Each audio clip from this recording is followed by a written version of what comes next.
Howdy folks, Spencer here, and today I want to talk about the Terran Adamant Heavy Raider. This is the mirror version of the Defiant, and it is available for 2400 Zen during the sale period, or as part of the larger 12th anniversary bundle that went live just a couple of days ago. This ship is the first version of the Defiant that has its own built-in cloak. And on top of that, it is a battle cloak. The existing Defiants that we have all required the use of a specific cloak console in order to actually cloak. So this is a ship that is doing many things for the first time as a Defiant. It is the first Defiant, to have a battle cloak. It is the first Defiant to be a heavy raider. And what a heavy raider means is that when you are flanking your opponents, you are doing more damage to them. That means that this version of the Defiant is going to excel more for builds that are focusing on a single target at a time, single target builds like Cannon Rapid Fire or Beam Overload that are just hitting that one target at a time so you can focus on staying behind that target to get that flanking damage bonus. That is what this Defiant is going to excel at versus the previous versions of the Defiant. This Defiant has a 5-1 weapons layout with an experimental weapon. The attached experimental weapon is the Terran repeating warhead launcher. This thing basically shoots out 2 white quantum warheads every couple of seconds, but the damage from it has been fairly underwhelming in all of the testing I have done so far. So far, I am seeing anywhere from a quarter to a third of the damage that I see from the top experimental weapons like the Soliton Wave Impeller or the Shuckton's Sheller. I forget the exact name of it, but the experimental weapon off the Shuckton is the other very high performing experimental weapon out there. Protomatter Relay Sheller, there's the name of it. So, as with the Lexington, the Defiant, or this version of the Defiant, the Adamant, does closely copy an existing ship that we got last year. So I'm going to do a comparison now between the Adamant and the Jovian Heavy Raider. So let me swap over to that. Okay, so the Jovian is a ship that went directly into the Infinity Lockbox last year, meaning that it cost you typically around a billion EC to obtain. So let's do a comparison between the two.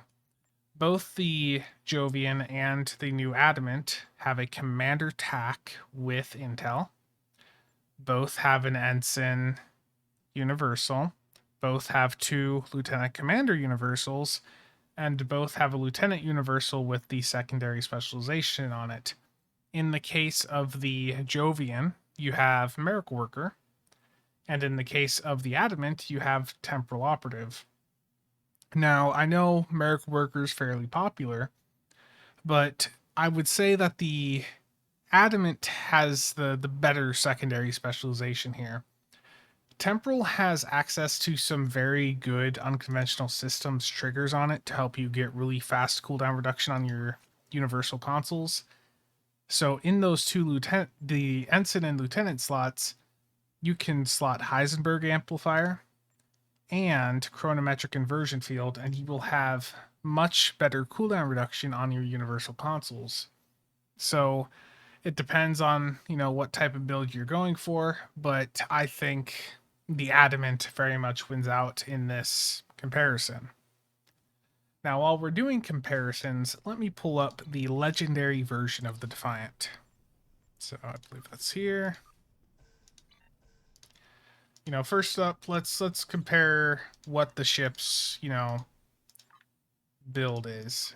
The legendary Defiant has a 5-3 weapon setup. It does not have an experimental weapon. You get 1 more engineering console in exchange for 1 less science console compared to the Adamant. But the mastery package on the legendary Defiant is +5 accuracy, +5 crit scenes, +15% crit severity, I can't English, +2.5% crit chance, and +10% damage for kinetic and energy. Over on the Adamant, you have +5 accuracy, +5 defense, +10% kinetic and energy, and +15% crit severity. So between the two, the existing legendary pilot version of the Defiant does have the better mastery package. Now, while we're talking about the mastery package, let me just quickly mention the trait that the Adamant comes with, which is called Wild Weasel. So let me go to the traits page, Starship Traits. Basically, when you activate evasive maneuvers or intel bridge officer abilities, this can be triggered once every 45 seconds. It will create a Wild Weasel shuttle that will spawn in, and it is meant to just irritate your opponents. It is going to take the threat off of you, and it will persist until it dies or 20 seconds have went by. So this is the only trait in this entire bundle that might have some actual use somewhere. I think that this is a very good way to help with survivability. It's very creative. I think it's just going to be very niche, the types of builds that are going to utilize this specific trait. So the trait compared to the rest of the ships in the bundle is actually not bad. Now let's do a comparison between the bridge officer seating on the two ships. So the Adamant gives you a lot of flexibility, and if you look at the legendary pilot version of the Defiant, you don't have anywhere near the flexibility. You have one universal station, whereas on the Adamant, being a raider, you have 4. So you are very limited with your options on the legendary Defiant, whereas this new one that's in the C-store for basically $20 during this launch period gives you just a massive amount of options. And obviously the specializations on this new Adamant, Intel, and Temporal are much better than Pilot and Pilot that the legendary version of the Defiant has. Now, does that mean, though, that the Adamant is a higher performer? And this is one that I've done a little bit of testing. That's why my character over on the right here is on the triple test map. I did a little bit of testing with the same exact build on the two ships with rapid fire. I did not take advantage of any of the specialization abilities. I basically hit these 5 abilities just to see, what would perform better, a 5-3 weapon layout or the 5-1 plus experimental weapon. And it came out to be a bit of a wash. Now, both ships were put in a position so that they were able to flank the opponent, and both had the exact same consoles on. I would have to say, between the two Defiants, I think the Adamant is better for those wanting to pursue single target builds, whereas the legendary pilot warship is still better for those wanting to do like a cannon scatter volley setup. I think in a cannon scatter volley environment, that legendary pilot warship with the 2 extra aft weapons, those 2 turrets will do a lot under scatter volley, is just going to beat out the loss of an aft weapon, and it is going to beat out even the flanking damage bonus that you get on the Adamant, which when I did this testing, it was basically a wash. As I said, they had very comparable DPS numbers, but I was sitting there flanking a target from 2 kilometers away, and that's not a scenario that you're going to see that often. You're not going to be able to consistently flank each and every last target you're hitting.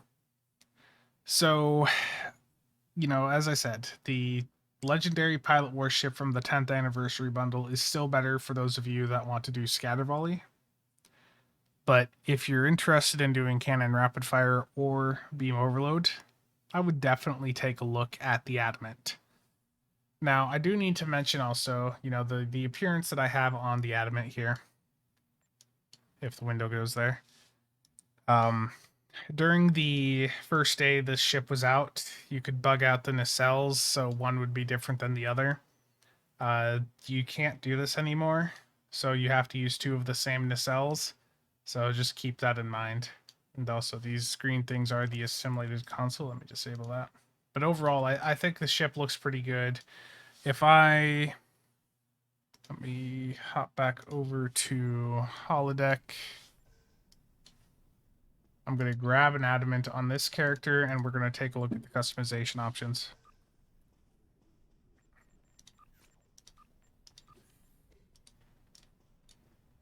Good. Acquire. Don't, I'm hitting the wrong buttons. Customize ship. The Adamant has several different appearance options here. You have a mirror version of the Adamant skin. There's a Federation version. And then, of course, you have all of the original skins. You can use the normal Defiant skin if you want. You could even, if you have the 10th anniversary bundle, you can even use, you know, the specific legendary skins that they have. And they even added a new Defiant mirror skin if you want to use that old Defiant skin. You can mix and match, but if you watched my stream the other day, you'll know that these pieces don't always mix too well. You know, they just, some of them just don't feel like they fit. They just look a bit weird in some ways. This is very blatant if I swap the nacelles over. If I go to, you know, just the Defiant ones, you see it's like clipping through. So just to know that if you get the Adamant and you already have the other Defiant skins unlocked, that they do act a little bit weird together. Like the Adamant, I like how the Adamant looks, but I don't think the pieces were really designed to mesh with the other Defiant pieces. So if you want to go with the Adamant skin, my recommendation would be to, you know, stick with the Adamant. If either go with the Adamant skin or go with the existing Defiant skins. I don't know if I'd mix and match, but, you know, that's all personal preference. I do like how it looks.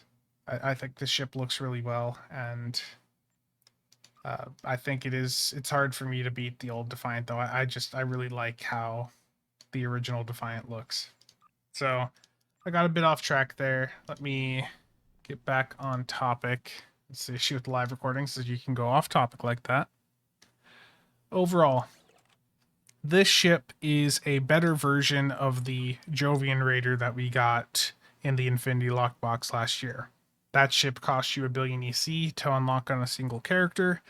This ship's going to cost you like 20 to 30 bucks to get account wide. This ship has a built-in battle cloak. It's a raider, so it has increased flanking damage. It's a pretty good performer for cannon builds or beam overload. Either are going to work well. The specializations on it are good. The bridge officer seating's good. The trait from it is the only one in the pack that could potentially be useful. And now we need to talk about the console because I almost forgot about it. The console is the Agony Redistributor. And this thing has passives that are going to make people interested in the ship, you know, just for this console.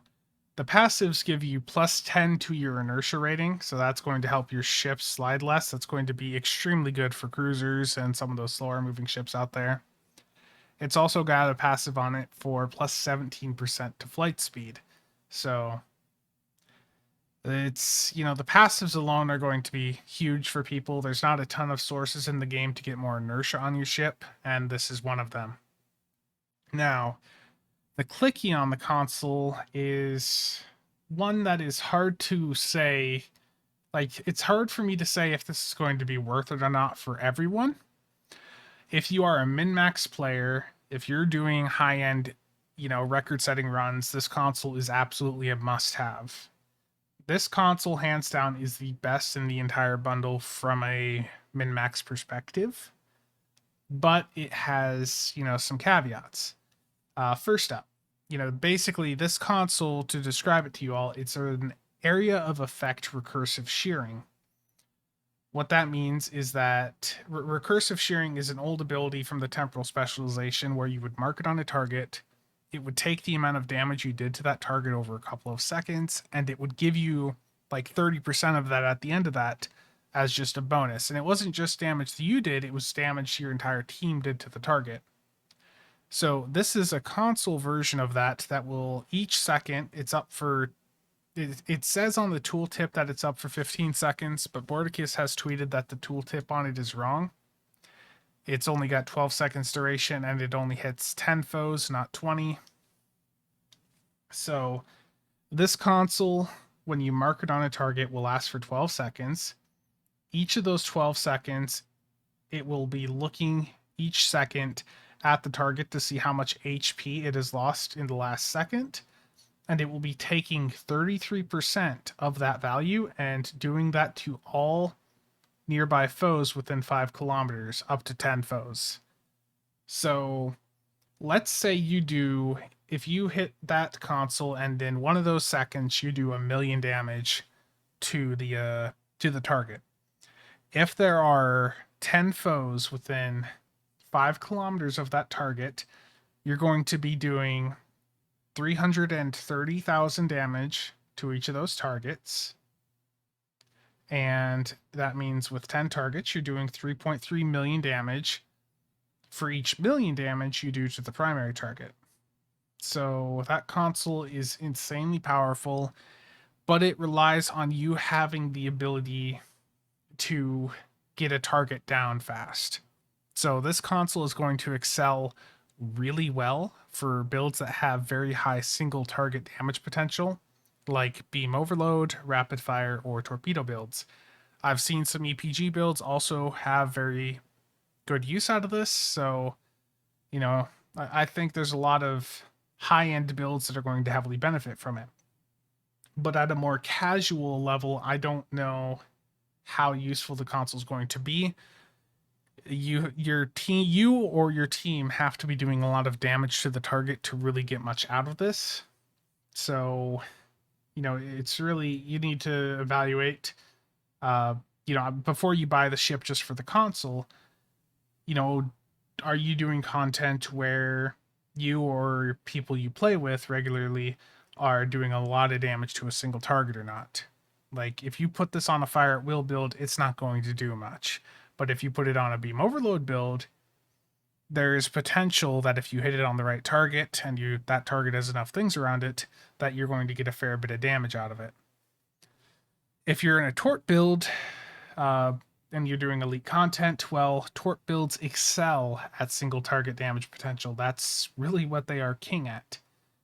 So tort builds will massively benefit from this. I've already done some infected runs trying this out, and damn near broke my record at 2.3 on an extremely sloppy run using this console. So this console is going to open the gates up for especially split runs at a high level of play in Infected Elite.